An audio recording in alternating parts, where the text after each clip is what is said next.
This cabinet carries the vocabulary of the ancient world. Bold geometry, dark ebonized wood, and gilt details, all reinterpreted for a 19th century American home. It's made in the Neo-Grec style, which developed in France during the mid-19th century and quickly influenced American decorative arts and furniture design. The style is defined by archaeological classicism, drawing ornament from ancient Greek and Roman sources and filtering it through 19th century eclecticism. Typical of Neo-Grec furniture, this cabinet is constructed from ebonized wood and decorated with painted panels. Equally striking are its decorative motifs, including Greek key borders, antimoine, palmettes, and stylized rosettes. Although the exact maker remains unknown, the refined design and craftsmanship suggests it was produced by a highly skilled cabinet maker. Neo-Grec furniture of this caliber is far less common than Renaissance Revival pieces, making it especially appealing to collectors of aesthetic movement and American Classical Revival design. Given its rarity and the quality of its craftsmanship, this 19th century cabinet would be worth... Today's market value on it at auction would be about $2,000 to $3,000. That's actually more than I was anticipating. Well, and that's in fact, good. I was actually expecting you to say that it was a European piece, judging by its ornateness. And so I'm kind of pleasantly surprised that it's American-made. We have on display a pair of vintage posters that the guest collected many years ago. This one has hung in my bedroom for the last almost 20 years. I bought her in 1988 in New York City. It's an Italian poster, actually, because it's printed by Riccardi, I think. And the other one I've had since 91, and I bought her at an auction. And I just love both of them. And I'd like to know, whether I made a good investment, because I did give quite a bit of money for them at that time. Well, tell me what you paid for them. Well, I gave $3,400 for this one in 1988, which was a lot of money, and that one was $3,000 in 91. The first, placed closest to the guest, was created by Leopoldo Metlikovic. Metlikovic was not only an Italian painter and illustrator, but also one of the great Art Nouveau poster designers. Alongside Leonardo Capiello, Adolf Herrenstein, Giovanni Maria Mattoloni, and Marcello Dudovic, he's regarded as one of the fathers of modern Italian poster art. In this striking design, Metlikovic fully embraced the Art Nouveau aesthetic, portraying a seductive woman in a suggestive pose, a hallmark of the movement's visual language. The second poster, dating from 1896, was created by the Belgian artist Privat Livement, widely considered one of the greatest Belgian Art Nouveau graphic designers.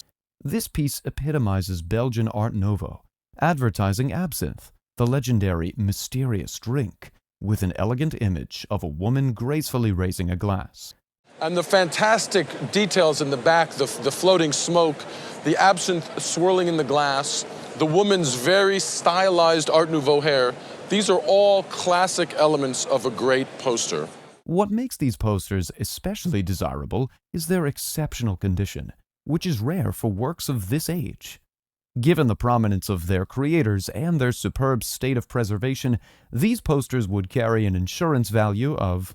I probably should insure them. You should insure this one for $18,000, and you should insure that one for $12,000. They're fabulous pieces. Yes. A 300 or 400% return is pretty good. It's not bad. With its pearly glow, this piece exemplifies the spirit of innovation in 19th century ceramics. It was purchased by the guest in Las Vegas about 10 years ago at a local antique store. The reason I bought it was because of the color. I paid $65 for it. What have you found out about it over the years? Well, I know it says Belique on the bottom. I know there's a mark there. I know it says Fenton. Okay. I know Fenton is a glass company rather than a porcelain company. The mark, I think I tried looking up once upon a time in one of the little mark books. I vaguely remember that it was like from the late 1890s, and that's about all I know about it. This vase features an olive green background, with gold highlights and hand-painted flying bird motifs. Below, there's a charming landscape scene depicting water, a hut, and surrounding rocks and aquatic plants. On the back of the vase, stylized plants and delicately painted butterflies are rendered in raised gold decoration. What truly sets this piece apart is the maker's mark on the bottom, representing the Ott and Brewer Company. And the crescent actually doesn't say Fenton. It doesn't. It says Trenton, New Jersey. Oh. It's a little hard to read. Okay. And yes, there is an American glass company named Fenton. Their Bellique line marked America's entry into the highly refined European porcelain market, aligning with the aesthetic movement's taste for lightness, elegance, and exotic influences. As far as American Bellique is a ceramic body which was started in Ireland. The Ott and Brewer Company imported some workers from Ireland who had worked there, and they were the first to make this very thin eggshell type porcelain. It's kind of a off-white color. Ott and Brewer pieces demonstrate a cross-cultural exchange of design, blending Bellique's Irish pearlescence with American decorative sensibilities. According to the appraiser, this vase was made circa the late 1870s to early 1880s, a period widely regarded as the company's finest. Even after more than a century, this vase retains its original condition and quality, giving it an estimated auction value of... This piece, we believe, at auction would sell for between $15,000 and $20,000. You are kidding me.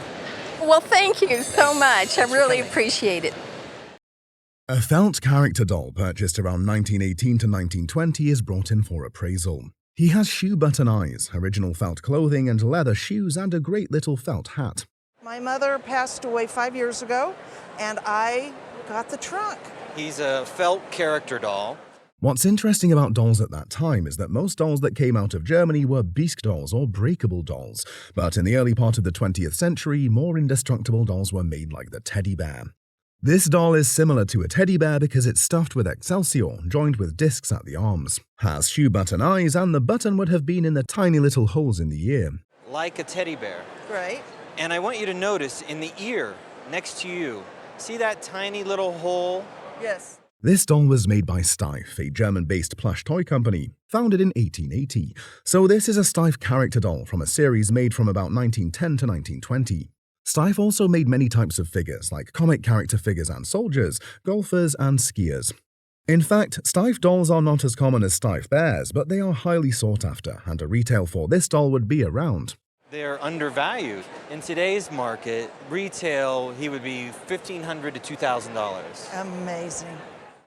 Amazing. Nothing catches a woman's attention faster than a jewelry store, or even better, an elegant piece of jewelry. My grandmother saw it in a jewelry store window in San Francisco in the early 1920s or before, and she was quite taken with it and she bought it. The guest grandmother purchased this particular ring in a San Francisco store in the early 1920s. She used to call it her poison dart ring because it features a small compartment she imagined could hold a dart, and a button that, when pressed, might shoot it. She was also told that the ring was worn on the thumb and was made by the famous Italian goldsmith Benvenuto Cellini for Queen Isabella of Castile. An intriguing story, though historically inaccurate. And she was told that Cellini made it for Queen Isabella. However, Queen Isabella died when Cellini was 4, so we don't quite believe that one. The guests had previously been informed that the ring was an authentic Renaissance piece. However, the appraiser quickly clarifies that it is in fact a Renaissance revival ring. The Renaissance revival was a 19th century movement that aimed to bring back the artistic and design styles of the European Renaissance, particularly in England, Italy, and other parts of Europe between 1860 and 1900. It's sort of a reaction to industrialization. It's a return to an older aesthetic when things were simpler. We feel that it's probably made in England. The appraiser believes this ring was made in England during that period. While it may not fire poison darts, it is indeed a true poison ring, a type of jewelry designated with a hidden compartment. This particular piece is crafted from 18-karat gold and shaped like a salamander, adorned with rose-cut diamonds, which were commonly used in the 15th and 16th centuries when authentic Renaissance jewelry was being made. What sets this ring apart from actual Renaissance pieces is its weight. True Renaissance jewelry tends to be much lighter and hollowed out for comfort. Upon opening, the ring reveals exquisite enamel work on the salamander, with champleve enamel underneath in an arts and crafts pattern. The frog or salamander has been enameled nicely on the inside with colored enamels. If I turn this ring over, we can see champleve enamel underneath. The appraiser suggests that it's likely a gentleman's ring rather than a thumb ring, as men in the 19th century wore more jewelry than in the 20th. Given its unique form, high-quality craftsmanship, and historical intrigue, this ring would sell at an auction for an estimated. This ring would take an estimate in the range of $5,000 to $7,000. Oh, really? Oh, that's great. A couple made a smart art investment just after Picasso's death. The day after Picasso died, they saw two pieces and decided to buy them. Her husband said it was the perfect time to buy Picasso. She was amazed that they got them right after he passed. Typically, art prices tend to increase significantly after an artist passes away, as their work becomes more sought after and collectors vie for pieces that are no longer being produced. However, the gallery had not yet adjusted their prices to reflect this trend, which was surprising. It appeared that they were unaware of Picasso's death, as they continued to offer his works at previous prices despite the shift in market demand. That usually follows the loss of such a renowned artist. The pieces included a hand-signed lithograph and a ceramic work. Picasso's creativity never slowed, even late in his career. While giving an auction estimate, the appraiser said, "At auction, you have about $23,000 worth of Picassos here." That's very favorable, better than the stock market, I'll tell you that. A simple sea captain's doll turned out to be a valuable folk art treasure. The guest received the doll in the early 1960s from her grandmother's attic. Her grandmother, moving at the time, told her she could take anything she wanted.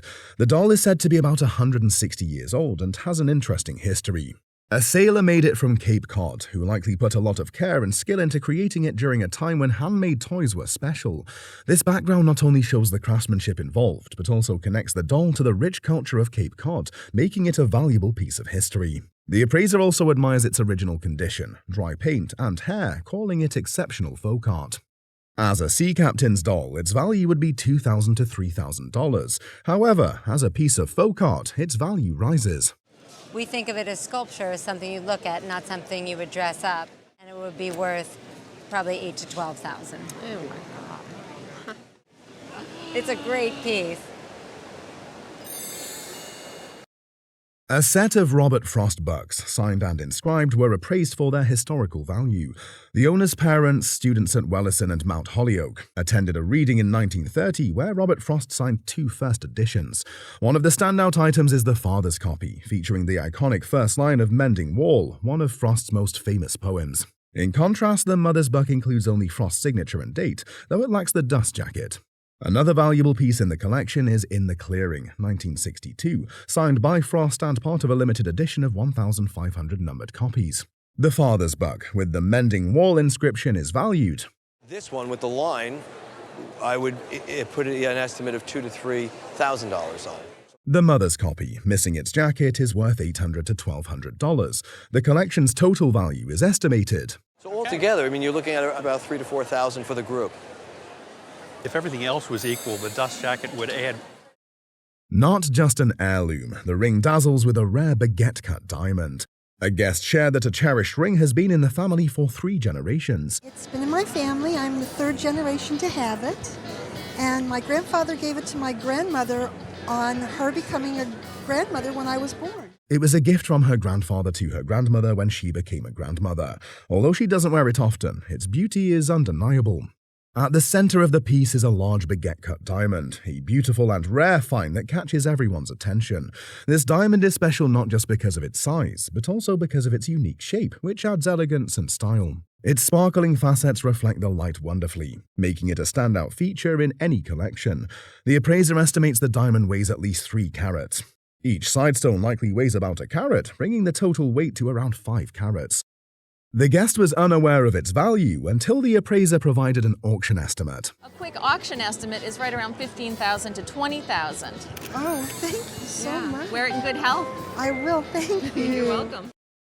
Before televisions, there were large decorative items called tapestries. Tapestries were used in the past to keep out drafts, provide entertainment, and provoke thought.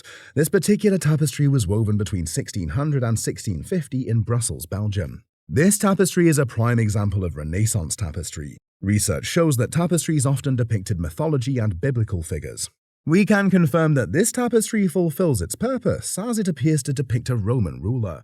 He is seated in a chair, and generally when they're seated in a chair like this in an outdoor setting, it would signify that it's the ruler. It seems that this tapestry was once part of a much larger piece. My guess is the tapestry might have been maybe 10 feet tall by about 15 feet wide, and these would have been cut out.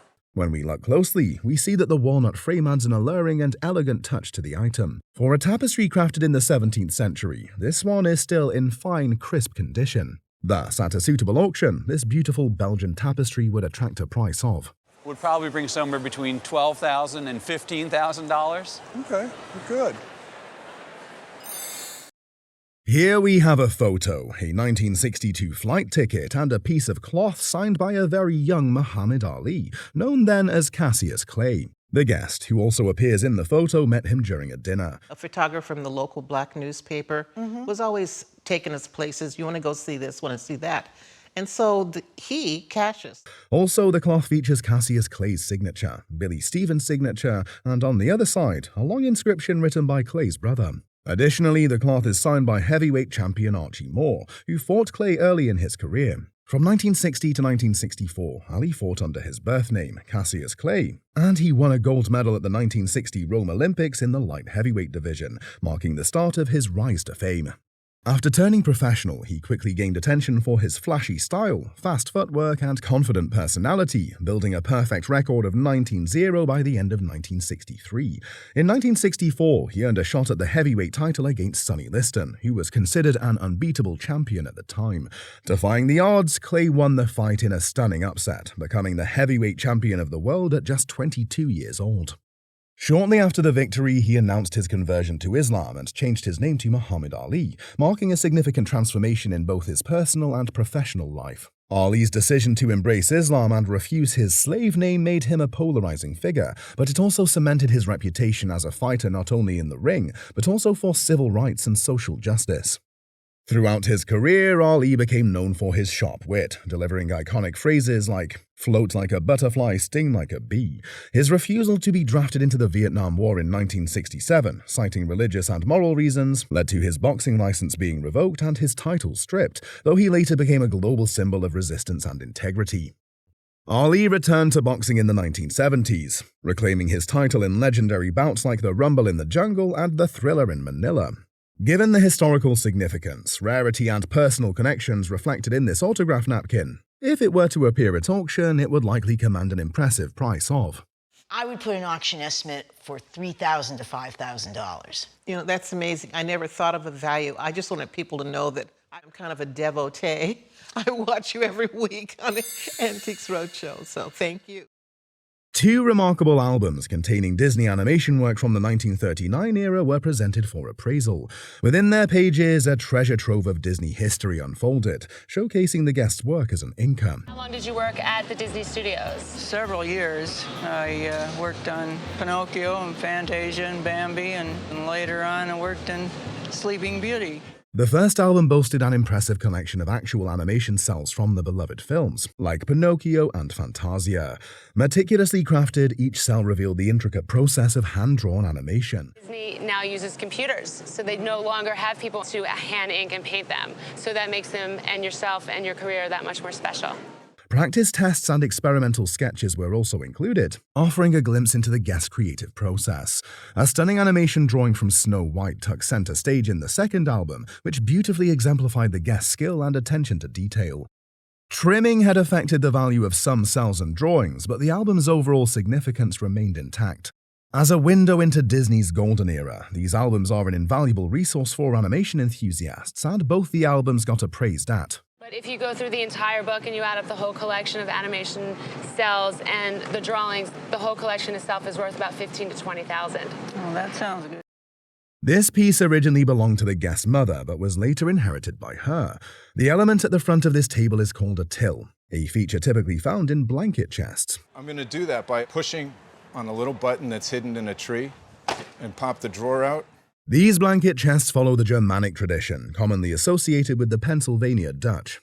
Furthermore, this extraordinary piece has an unexpected feature, a secret bottom that can be pulled back to reveal two additional hiding places. Another noteworthy detail is a spring, repurposed from a piece of upholstered furniture, which is also incorporated inside the table. Clearly, this piece was not made in a formal factory, but rather crafted at home. The parquetry top showcases a variety of woods, including walnut, ash, oak, and maple. Based on the secondary wood in the drawer and its homespun style, it appears to originate from Pennsylvania. Root furniture or twig furniture shows up in various disciplines. It's in the Midwest, it's in the Adirondacks, it comes from China as well. Although Sugar Notch, located near Wilkes-Barre and Scranton, wasn't heavily influenced by Germanic culture, elements of Pennsylvania Dutch design are still present. It is possible that the maker of this piece had some Germanic influence, as the Germans were known for Black Forest-style furniture. This piece can likely be dated to around 1900. The carvings feature various animals, such as a caribou, reindeer, or a large stag. On the side there is a bird or figure, but the most significant detail is the back panel, which depicts a seated bear. The bear's eyes are inlaid with brass tacks, and a cub is carved beside it. Additionally, there are more birds, including one resembling a stork or heron holding an open flower in its beak. If brought to auction, given its balance, craftsmanship, and proportions, this piece would likely be valued at. Without hesitation, if this was going to go to auction, I would put $10,000 to $20,000 on it. Oh my God. Wow. I did not expect that at all. This magnificent piece hails from Japan and dates back to approximately the 1800s. I have a great aunt who was an amateur painter. The artist's name is Atomi Gyokushi, with Joshi meaning woman, highlighting her identity as a female artist in a male-dominated field. Born in 1859, she became renowned for her exquisite depictions of cherry blossoms, showcasing her exceptional talent in capturing their delicate beauty. The scene depicted in this painting is a serene nighttime setting, featuring a magnificent owl perched against a backdrop of a large, luminous moon. Below, in maybe April, because you see cherry blossoms in full bloom. Furthermore, the artwork is created on very fine silk, lending a luxurious quality to the piece, while the white parts of the cherry blossoms are rendered in vibrant pigments. In addition to the pigments, Gyokushi skillfully used ink and vegetable dyes, further enhancing the painting's richness and depth. This large-scale painting not only demonstrates her artistic prowess, but also serves as a stunning representation of traditional Japanese aesthetics. The intricate details and harmonious composition reflect her deep appreciation for nature and its ephemeral beauty. Due to its historical significance, exceptional craftsmanship, and the reputation of Atomi Gyokushi, this painting is truly a collector's item. For insurance purposes, given its provenance and artistic value, it would likely command a significant price of. You should insure it for $6,000. $6,000? Insurance, yes. Oh my goodness. Right. A set of 5 beautiful decorative European plates is displayed at this time. These plates, collected by the guests from various relatives, come from different locations around the world. If they're from my grandmother, some of them are from my grandmother, some of them are from my mother. When it comes to decorative plates, each era and region has its unique charm and aesthetic, reflecting the cultural, social, and artistic values of the time. The first plate was made by Alfred Meekin, as indicated by the mark on the back. And it's the fair winds pattern. Alfred Meekin, founder of Meekin & Son, was a British ceramic artist and pottery manufacturer. It is speculated that this plate was made in the 1970s, as indicated by the signs beneath it. So these are actually fairly recent. These are probably from about the 1970s. The next plate for consideration is a hand-painted piece, whose design is inspired by Japanese aesthetics. From the signs and symbols impressed on the back of the plate, one can deduce that this remarkable plate was made in 1888. Furthermore, the last set of plates featured hand-painted scenes of beautiful landscapes. Behind the plate is the name of the manufacturer and a title for the plate, which was used between 1849 and 1870. Now, the manufacturer is the Royal Porcelain Manufactory in Berlin, often known as KPM Porcelain. The beautiful plates made around the 1970s will be worth around. Are worth about $5 a piece. While the Japanese-inspired painted plate will command a value of. Probably worth between $400 and $600 in a retail type situation. Lastly, the magnificent plates with scenes painted on them will attract a value of. They're worth between $2,000 and $3,000 for the pair in a retail situation. They're terrific plates. From demolition sale to treasure trove, the story of a Kerman carpet originating from northern Iran. It showcases the region's renowned weaving expertise. This is a mille fleur carpet, which the guest bought during a demolition sale for $20. Crafted in the village of Kerman, these carpets are prized for their intricate design and fine materials. The colorful curved floral design authenticates it as a mille fleur carpet. What did you pay for it? $20. $20. $20. It also features a directional arch or mihrab, which signifies its importance. You'll see has a directional arch on the top. Yes. And that would indicate it's a prayer rug. Iranian carpets are highly sought after for their beauty and craftsmanship. The carpet's exceptional condition and rarity contribute to its substantial value. This remarkable find highlights the potential treasures hidden in unexpected places. At auction, this floral prayer Kerman carpet is estimated to be worth. Would you be surprised if I told you it's worth about $3,000 today? Yes. A Pennsylvania German fracture or folk art is brought in for appraisal. Fracture is a highly artistic and elaborate illuminated folk art created by Pennsylvania Dutch, named after the fracture script associated with it. And most were created between 1740 and 1860.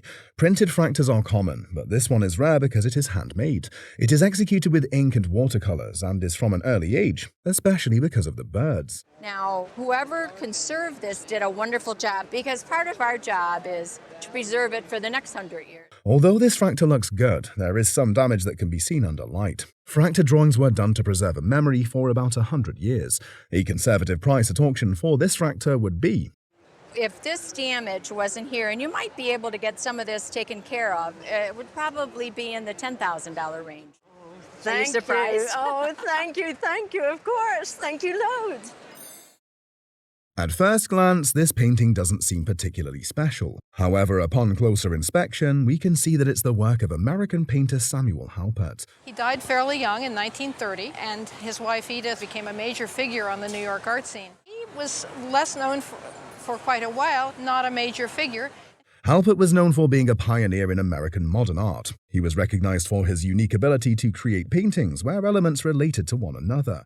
The way this ladder makes a diagonal and against the pillar here, and the chair that's set behind it, the interesting spatial relationships that are created. As we can see in this piece, the style closely follows Samuel's signature approach. The painting is an oil on canvas, completed in 1910. Upon close observation, the subject appears to be a French garret. We can confirm this through a few subtle details within the painting. Gotten a kick out of it because it has two Toulouse-Lautrec lithographs in the background, which is sort of fun. The painting is titled The Studio Interior, even though it depicts a garret. Although it's not especially appealing, this painting would fetch. I would expect it to sell for around $20,000 to $25,000 at auction. This chair looks like one you would see in a movie, such as The Lord of the Rings. Perhaps the distinctive feature of the chair is the carved face it possesses. For most people, this would be a horror chair to own. However, the chair is quite a remarkable piece because of what it symbolizes. The chair is called fantasy furniture, and it's basically any furniture that makes you stop and say, wow. Fantasy furniture was created by furniture makers who wanted to stand out and create something unique. This chair, which is late 19th century, actually is green. That's the original green paint. This mask we see in Europe on churches, on medieval castles. You'll see it as keystones. The chair was made in the late 19th century and represents a character known as the Green Man.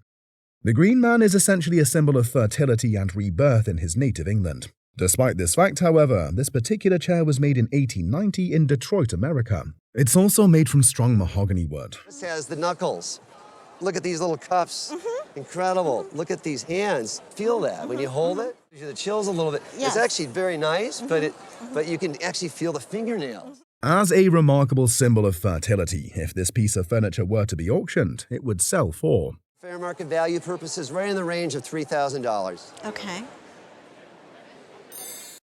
The first striking feature of this item is not only its size, but also its appearance. This is because it's a clock called a #1 regulator. They didn't make an inexpensive clock.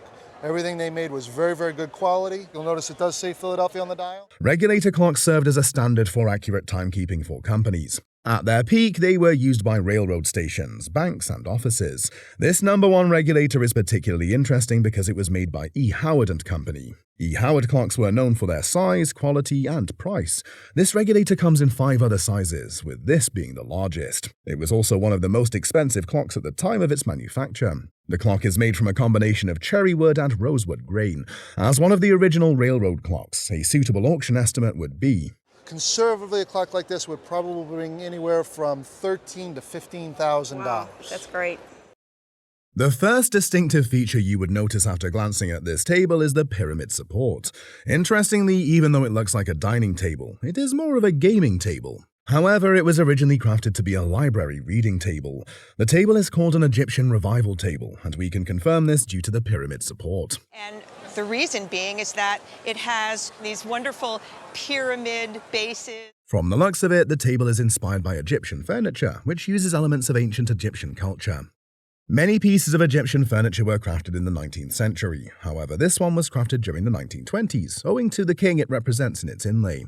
The inlay of the table represents the Egyptian ruler King Tut. The table is crafted from a mixture of 3 core woods, including oak, mahogany, and walnut. It can be early 19th century. We see a lot of decorative arts with Egyptian motifs on them. And then in the late 19th century, it happens again. And then again, in the 1920s, there's another Egyptian revival. Interestingly, the table also has spooky eyes that emit a bright glow. And they're probably taxidermy eyes. They're quite bright, and they really glow at you. As an American-made Egyptian revival table, one would expect it to retail for. I would expect to pay around $8,500 for it. Oh, that's great. On display is an oil painting, or what we call marine art, given to our guest by her father. This work was created by an artist named Ralph Cahoon. Ralph Cahoon was an American artist known for his whimsical and fantastical paintings, often featuring mermaids, sailors, and nautical themes. And known for these whimsical, nautical, 19th century inspired motifs. He lived from 1910 to 1982, signifying a mid-20th century work. He lived on the Cape, in Katuitt, I think, most of the time. Oil paintings such as this are a traditional and highly regarded art form that has been around for centuries. The frame used to house this beautiful oil painting is known as the Victorian frame, gold in colour. A Victorian frame is a style of picture frame that originated during the Victorian era in England, 1837 to 1901. This painting features 15 mermaids, a sailing ship with sailors, and the American flag. Cahoon's paintings often blend reality and fantasy, as shown in this work, creating a sense of enchantment in the process. Considering the uniqueness and quality of this Cahoon oil painting, it will command a fee of $30,000 to $50,000. Great. Good price. When this guest was 7 years old, his mother bought him a birthday gift from an antique store, which is the antique spoon on display today. Judging by the craftsmanship of this spoon, we can tell it is over a century old and originated from one of the Canadian indigenous tribes, the Athabascan. The spoon was crafted from a mountain sheep's horn and has suffered some wear over time, though this does not significantly affect its value. You can tell when you turn it over, you can see how it's got these ridges go around it, and that's the ridges of the horn where they polished it off. In an auction setting, a tribal spoon from North America like this would sell for easily $800 to $1,000. Wow. Another item brought along by our guest is a wooden doll he purchased from a seller many years ago. Although the origin of this doll is unknown, it has several interesting features that make it valuable. The doll's boots have intricate embroidery and are made from dyed seal gut. Interestingly, the doll's boots can be removed, revealing the carved wooden leg, which is pinned together. Not many dolls of this type have been seen on the show, making this piece a rare find. Considering the rarity of this doll and the intricacy of its boot design, this doll is estimated to be worth $2,000 to $3,000. Oh my God. Wow. So, pretty good buy. That's incredible. Drawing is the art of creating images or designs using various tools and techniques, and people are always appreciative of it. Here we have a drawing and a letter that accompanied it, both belonging to the mother-in-law of our guest. It was in my mother's bureau drawer for approximately 30 years. This drawing and letter are from the popular artist Tom Wesselman. Tom Wesselman was an American artist associated with the pop art movement, known for his work in painting, collage, and sculpture. Tom Wesselman did a great deal of his work in New York. This drawing was an original work for his future piece, Still Life 61. Interestingly, this artwork has been framed, providing a physical barrier against damage, dust, and UV light, all of which can cause art to deteriorate. The letter written by Tom was intended to enlighten her about the essence of the artwork he sent, which was an original of his future work. A still life study such as this is an artistic exploration of inanimate objects, such as fruit, vegetables, household items, and many more. This work is executed in pencil and coloured pencil on paper, a wonderful combination for creating art. It is also inscribed, signed, and dated along the bottom edge of the drawing. For Esther, Tom Wesselman, 75. Due to the combination of the letter and the original drawing, this collection is expected to fetch a price of I think at auction right now, you're realistically looking at $25,000 to $35,000. Wow. Okay. Thank you. This piece is one of the most unusual items to film for the Roadshow. It was with some other fabric on a rolled tube. What we have here is a remarkable weaving that was purchased at an estate sale, showcasing the unique artistry of its creator. The artist behind this piece is Peter Collingwood, a notable figure in the world of textile art. Born in London in 1922, Collingwood was initially destined for a career in medicine, but he ultimately found his passion in weaving after studying under the renowned weaver Ethel Myritt. And then create scarves for the officers' wives. But also when he was there, he was given a gift of a Bedouin tent hanging. This particular piece dates back to the 1960s, a time when Collingwood began creating a series of works that pushed the boundaries of traditional weaving techniques. These works are known as macro gauze, a term that refers to a distinctive style of weaving characterized by its intricate patterns and textures. Described as a mixed media weaving, this piece incorporates various materials, highlighting Collingwood's innovative approach to his craft. Due to its unique design and the artist's reputable background, this piece carries significant provenance. Collingwood's work continues to inspire and resonate within the textile art community, making this piece a noteworthy addition to any collection. In an auction setting reflecting its artistic value and rarity, it would likely fetch a conservative price of Fetch between $5,000 and $8,000. I would like to hear that again, really. Oil painting is a technique that involves painting with pigments mixed with a medium of drying oil as a binder. What we have here is an oil-on-canvas painting by André Salvant. Magnificently, this painting is marked lower right on the checkered floor. Furthermore, this painting portrays the death of King Henry IV. William IV was King of the United Kingdom of Great Britain and Ireland from the 26th of June 1830 until his death in 1837. Who was known as the Good King, or Henry the Great. He was a celebrated figure in French history. Also, this painting depicts him on his deathbed after a final assassination attempt, which was successful. In addition, this painting is done in the style of neoclassicism.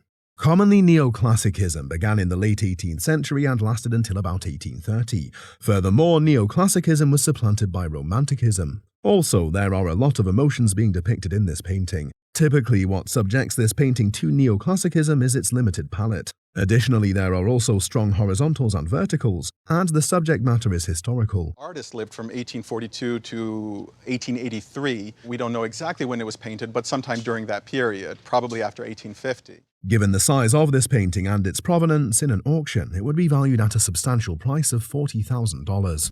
I would easily put an auction estimate on this painting of $20,000 to $30,000. Wow. Discoidal or chunky stones date back thousands of years, with various cultures using them in jewelry and decorative objects. The mother of our guest picked up this piece from a trash pile. The chunky stone was used for the chunky game in Mississippian culture, dating back to 1000 to 1500 AD. This game was often played in ceremonial centers and public spaces, as it was a popular pastime among people of all ages. The chunky game involves players taking turns to roll or toss chunky stones, aiming to get them as close as possible to a target. Interestingly, there are other discoidals that can be described as typical Tennessee discoidals, as they have distinct features. This discoidal is different from a typical Tennessee piece because it features a hole instead of a dimple. Furthermore, these discoidals are made in different sizes, with larger ones being more significant. This piece was made using both stone and wood instruments to grind it into form. Due to the significance of this discoidal, it will command a value of At auction, on a bad day, I would expect this to go for $3,000 to $5,000. Wow. Yeah.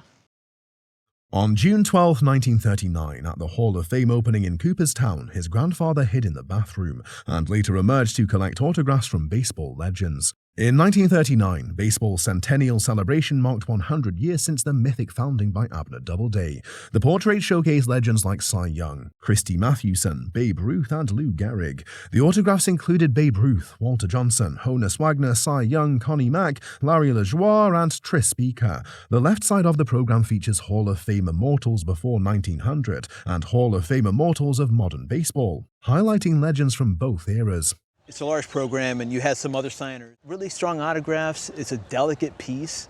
There's Asian-induced wear and toning, the kind of thing you'd expect. A black and white photo captures the 1939 inductees, featuring legendary players gathered for this historic occasion. This program celebrates baseball's growth as a cultural institution and its role in American society. Its rich history prompted the appraiser to assign a high value to the item. We think an auction estimate appropriately is at $10,000 to $20,000. Right. Okay? Interesting. Yeah. Well, Granddad, this was his crown jewel. He knew he had something special. The guest brought an unbound volume of Edward Curtis's photographs, which he had owned for 40 years. The volume contained images Curtis took in the 1920s when he traveled along the western Alaskan coast, visiting locations such as Nunivak Island, King Island, Kotzebue, Selawik, and Noatak. The photographs in the volume were of people and places familiar to the guest. Remarkably, one image in the collection included the guest's adoptive mother, known as Priscilla Hensley. Another photograph, titled Chikiktagruck, meaning small island, depicted the area where the guest was born. The photographs in Curtis's volume were described as authentic, with minimal posing or manipulation of the environment. The appraiser mentioned that although Curtis's work sometimes involved staging, these particular photos depicted real scenes and people. They discussed the market value of Curtis's work, emphasizing that the price depended on the image's prominence, subject, and size. Given the good condition, the auction value of this particular volume was estimated to be probably expecting to see it go for around $10,000 at auction if everything is in really good condition. At a humble house sale, a treasure was uncovered. Exquisite Yoruba Abeji twin figurines from Nigeria. Our guest purchased this item decades ago, yet its true value and significance remained hidden. Did you pay for them? About $25. Okay. Originating from the Yoruba tribe, Abeji honors the unique bond of twins and sibling connection. Crafted in the late 19th century, these figures held deep spiritual significance. Tradition says that when one twin passes, Abeji figurines provide a sacred vessel for their soul, embodying ancestral reverence and spiritual connection. The heritage of Nigeria shines through these intricate carvings, capturing cultural and historical significance. The Yoruba community treasures twinship, reflecting the strength of family and community ties. These figurines remain in perfect condition, with no damage to their intricate carvings. At auction, these Yoruba Abeji figurines would be valued at, In today's market, $800 to $1,200. Very nice. For $25, that's not a bad investment. I'll take it.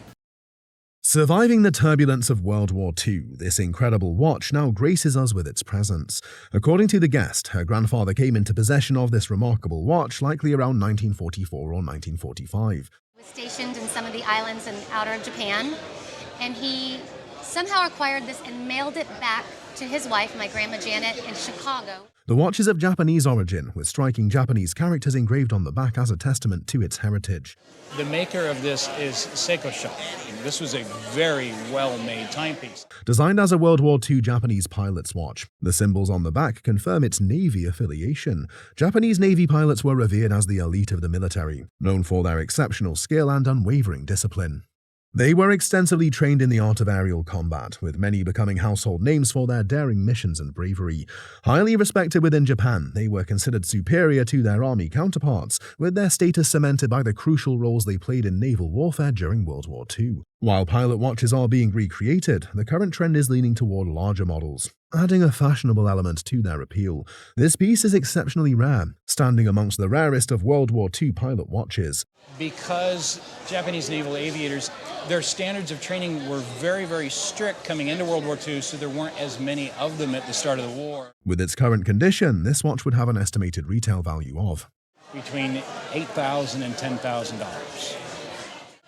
I love it. My grandpa was an incredible man, and I'm lucky he was my grandfather.